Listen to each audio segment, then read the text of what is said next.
ito na mga katao yung ating nakuha. Nag-iisipan ko kung anong luto mga katao.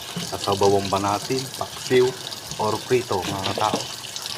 Siguro, papaksiw na lang natin sa tuyo mga katao. Ayan. Dasal lang muna natin mga katao. Saka natin papaksiw ng tuyo mga katao. Ayan. Napakasarap nito mga katao. Yung tataba nila mga katao. Ganyan naman yan. Sana bukas ganito ulit yung makuha natin mga katao. Ayan. Ayan. Press na press mga katao. Buhay na buhay sila mga katao. O ayan o. O diba? Lulundagan sila. Buhay na buhay pa sila mga katao. So, kita nyo naman yan mga katao.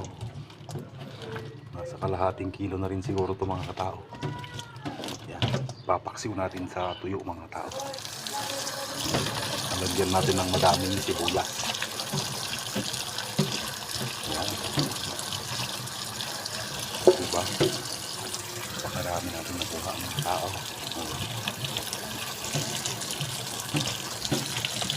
Sira pa yung screen natin yan mga katao. Pag hindi lang siguro sira yun, mas madami pa. So ayan lang mga katao, yung ating nakuha.